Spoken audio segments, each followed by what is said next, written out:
Welcome to another episode of The Warning Woods. If you enjoy the podcast, please consider giving it 5 stars and writing a review. Reviews help spread the podcast to more listeners. If you want more creepy content, follow me on Instagram and TikTok at The Warning Woods.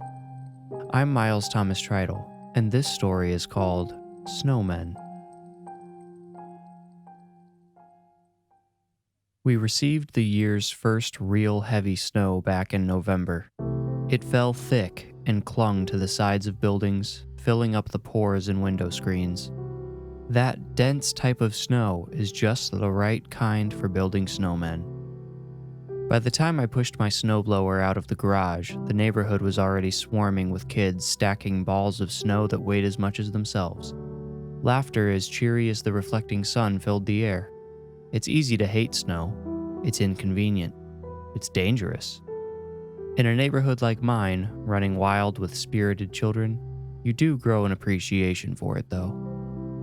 The morning after the snow invaded and occupied our town, I was reading the news as I sipped hot tea. That's another thing I appreciate about snow. It makes little comforts like hot tea that much more satisfying. My eyes scanned the headlines in search of something void of politics, or any of the dozens of topics that have somehow become political these days.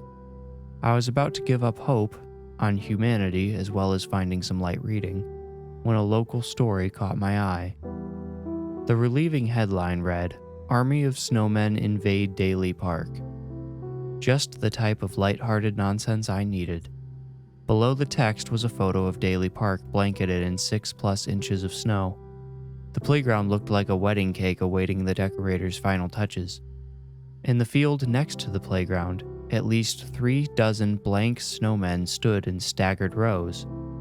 Whoever built them must have had OCD or been a neurotic perfectionist. The sculptures were eerily identical to one another. It was easy to see how the author came to call them an army. The article beneath the photo seasoned the plot with a dash of mystery. An elderly woman who lived across the street from the park was quoted, saying, "They weren't there when I went to sleep. When I woke up this morning, there they were. Someone must have worked on them all night." So who had gone to Daly Park in the middle of the night and constructed dozens of uniformed snowmen only to leave them naked and faceless?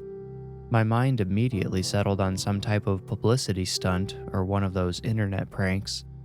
Get the town buzzing with mystery, then make the big reveal. It would make for a great free advertisement. Earned media, they called it in the public relations business. But there was something especially strange about the field in which the snowmen stood. The snow surrounding them was untouched. Not one footprint could be seen in the photo, let alone the deep grooves usually formed by the rolling of Velcro snowballs. The article made passing mention of this odd detail, but I found it to be an unsettling element of the story. The only way it seemed possible to leave the rest of the field untouched would be to drop the snowmen from the sky.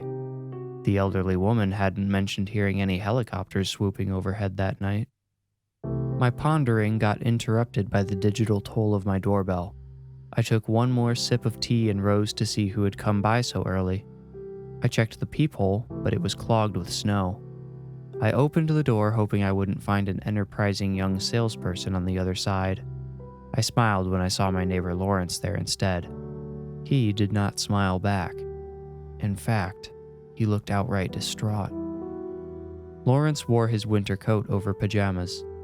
He hadn't shaved, and his hair was smushed on one side like he had risen from his pillow and come straight to my door.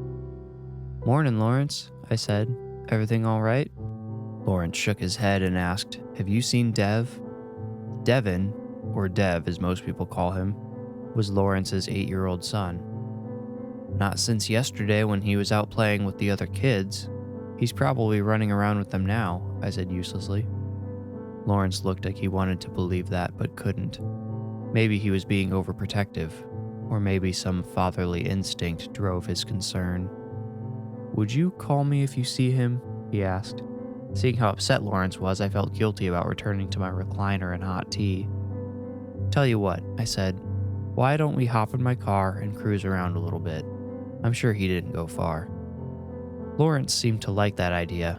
I told him to go home and get dressed, and I would come by to pick him up in 10 minutes. The surrounding neighborhoods were still pretty quiet, save for a man who rudely decided to wake his neighbors with tardy snowblowing. There were a couple small groups of children at play, siblings mostly, but no sign of Devin. "So what are you thinking, Lawrence? Where might he have gone off to?" I asked, intentionally ignoring the possibility of foul play. Lawrence, I could tell, was thinking about that plenty on his own. "Well, Lawrence trailed off. He swallowed hard before trying again. "I gotta be honest with you, Riley. It wouldn't be like him to run off, not without telling me where he was going. You understand what I'm saying?" "I think I do. I hope you're wrong, though. If something happened to him, it would be pretty out of character for this town. Don't I know it? Tell you what, let's drive downtown, see if he's around there, and drop by the police station if we still can't find him." "The police?" Lawrence asked with nervous apprehension. "Well, yeah, they're always driving around town. If anyone's got a good chance of running across Devin, it's them." "Yeah, okay," Lawrence agreed. "That's a good plan." I turned left out of the neighborhood and we made our way north on Maple Street. Daly Park was coming up on Lawrence's side. I decided to use it as an opportunity to distract him, however little I could. "Did you see that article about the SNOWMEN in Daly Park this morning?" I asked. Lawrence twitched at the sound of my voice like he had forgotten someone else was in the car. Snowmen? No, I didn't see anything like that." Of course he didn't. Did I expect him to notice his son was missing and sit down for a little morning reading before finding his child? "Sorry," I said. "It's just, we'll be passing Daly Park in a second, and I guess there's a whole bunch of snowmen that popped up there overnight." "Oh, yeah, there they are," he said as the park came into view. "They only dressed one of them." "The article said they didn't dress any of them," I recalled aloud. "Someone must have decided to finish the job." We drove closer. "Stop the car," Lawrence said suddenly. "I'm sorry?" "Riley, stop the car," he nearly shouted at me. I pulled off the road into the Daly Park parking lot. Before I could ask what was wrong, Lawrence threw off his seatbelt. I cringed as the metal buckle clinked against the passenger window. Lawrence shot out of the car and charged the clothed snowman like a linebacker. I exited the car. Rather than follow him, I stood near the front of the vehicle. A pleasant warmth radiated from the hood. Lawrence grabbed the baseball cap that rested on the snowman's head and examined it. Then he ran a finger down the t-shirt clothing the sculpture's torso. I gave my neighbor a couple minutes to himself. I kept expecting him to turn towards me and explain his fixation on the snowman, but he was totally entranced. I looked down at the slippers on my feet and wished I'd selected more weather-appropriate footwear. I braced for the cold and stepped into the snow. "Something wrong?" I asked when I stood next to Lawrence. He answered without looking up from the hat in his hands. "This is Devin's. He was wearing it last night the last time I saw him." "The shirt too?" I asked. He nodded. "Well, we know he's been here then. That's a start." "How?" he asked. I was about to answer when I realized he wasn't asking how we could know his son had been there. He was pointing to the ground. There were only 2 sets of footprints in the otherwise pristine snow. His and mine. "What do you want to do now?" I asked. "Let's do like you said before and go to the police," he said. "I've got a bad feeling, Riley. A real bad feeling." He wanted to bring the hat and t-shirt with him, but I convinced him to leave them. "Just in case," I had said. In case Devin returned for them? My true thought was, just in case they're evidence. But I didn't vocalize that thought. Whatever Lawrence inferred from my words, he left the clothes behind. I took Lawrence to the station where he filed a missing person report for Devin. The cops told him they had to wait 24 hours to begin a search, but they would credit the 12 hours since Lawrence had last seen his son towards that balance. I drove him home so he could start calling friends and family to find out if they knew anything. We passed Daly Park on the way back.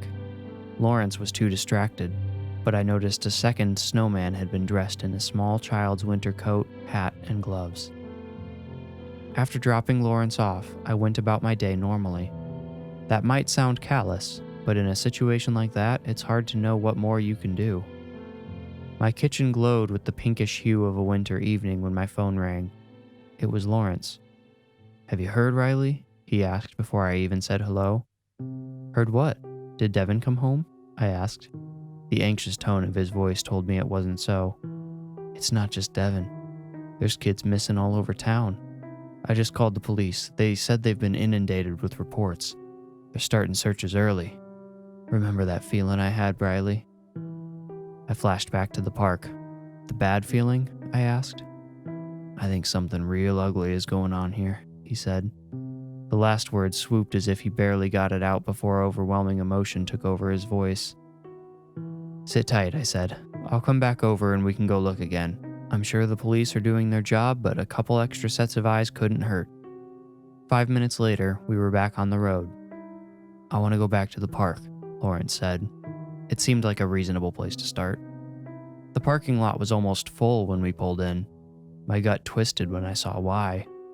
More than half the snowmen had been dressed in children's clothing. Not one had been given a face.